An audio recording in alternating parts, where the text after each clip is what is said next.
Good afternoon. You're watching NewsX and I'm Vaishali Kohli. As per reports, Israel's health ministry has announced that 108 injured people have been taken to hospitals as a result of the conflict with Iran in the past 24 hours. As per the report, the ministry has not provided a breakdown of the causes of injuries, and some might have been sustained by people trying to reach shelter rather than as a direct result of missile fire from Iran or rocket fire from Lebanon. The ministry said on X that since February 28 until Sunday morning, 3,195 people have been admitted to the hospital, 81 of whom are currently hospitalized. Major General P.K. Sehgal, defense expert, is joining me. Major General, welcome. And of course, the humanitarian aspect of the war, as we've discussed earlier. What do you have to say about this development? The war is becoming grimmer by the day. In fact, today is the 15th or the 16th day of the war. It has become much worse than the previous days. Each is hitting residential areas of the other side. As far as Iran is concerned, Iran is now hitting residential areas in Israel. Similarly, Hezbollah are doing exactly the same thing because Israel has been attacking Beirut in a very, very big way. They've been attacking southern Lebanon in a very big way, and they want to capture the entire area up to the Litani River. Under these circumstances, it's exactly do unto others as the others do unto you. And exactly they are being paid back in the same point. Israel has a very small population, and this sort of an injury, and apparently there will be several deaths also that will take place, is something that Israel cannot afford. They have not indicated what is the cause of the injury, what is the cause of the.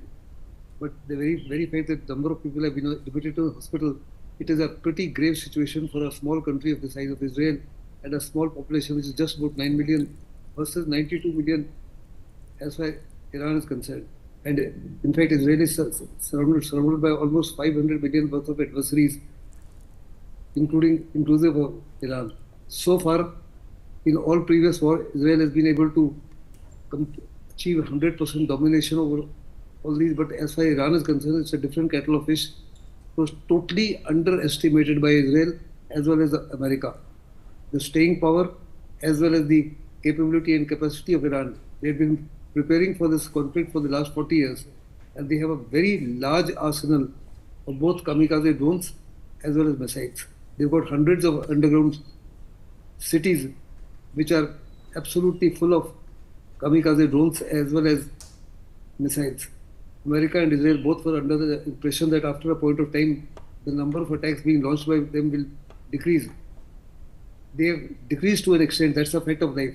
But now they're firing third generation and fourth generation missiles and kamikaze drones, which are very difficult to detect.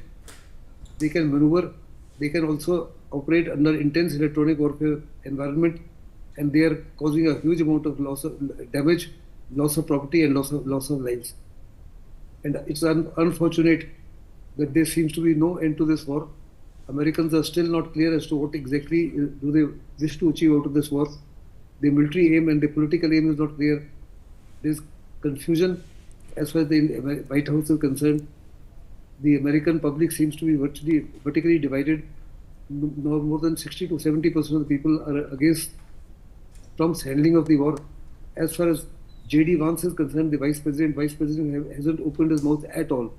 In fact, he's been against this war from the very beginning, which means even within the White House, between the President and the Vice President, there's been a vertical divide. I personally feel America got misled and trapped by Israel because Israel has decided to attack with or without American support. And America, to ensure that Israel survives, and they wanted to carve out influence in a very big way in the Middle East through Israel. Obviously it's backfired because they overestimated their potential, they overestimated their technology, they overestimated their prowess, and they completely underestimated Iran's capability. कहा जाता है कि दुश्मन को कभी underestimate मत करो, and that's exactly what they did. And worse than that is that they had no clear strategy and no clear end game in view. I hope Americans can now think through what is it that they want to achieve of this work. And unless until they are very clear on this, there will be large-scale destruction on either side. Yesterday carried out an attack on Kharg Island, which is very vital as far as Iran is concerned. 90% of all export to China is through this port. It's the only port which can take in deep, the large tankers which require deep waters as against shallow waters on the other on the eastern side.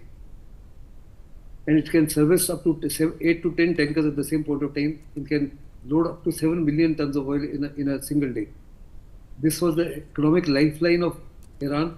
And as far as IRGC is concerned, it's the major source of revenue for IRGC. Americans, however, in the Kharg Island, they've only demolished their military assets. They demolished the air defense, they demolished their bunkers, they demolished their army installations as well as the Air Force installations, but they have not touched the oil infrastructure. Iran has categorically warned them that should you destroy the oil infrastructure, there will be hell let loose by them on assets in GCC countries where American assets are involved. And I'm very certain Americans will think half a dozen times before they decide to attack the oil infrastructure, because Iran is not only attacking the oil infrastructure in certain Gulf countries, but it has also started attacking their desalination plants as well as the banking system. Thereby Major General Sehgal, I hate to interrupt you because as always you're making some very interesting points, but I'll come back to you very shortly. Now,